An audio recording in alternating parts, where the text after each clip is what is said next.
දුක හිතෙනකොට ඉන්නේ කොහොමද කිසි දෙයක් නොමවුණු විලාසේ වීරයෙක් තනියෙන් නඩනවලු කවුරුවත් ළඟ නැති වෙලාවේ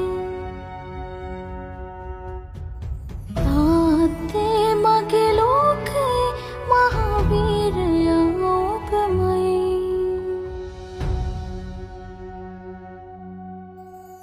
දෙපිය නගලා හරියකට ඇවිදින්නවත් බැරි පුංචි කාලේ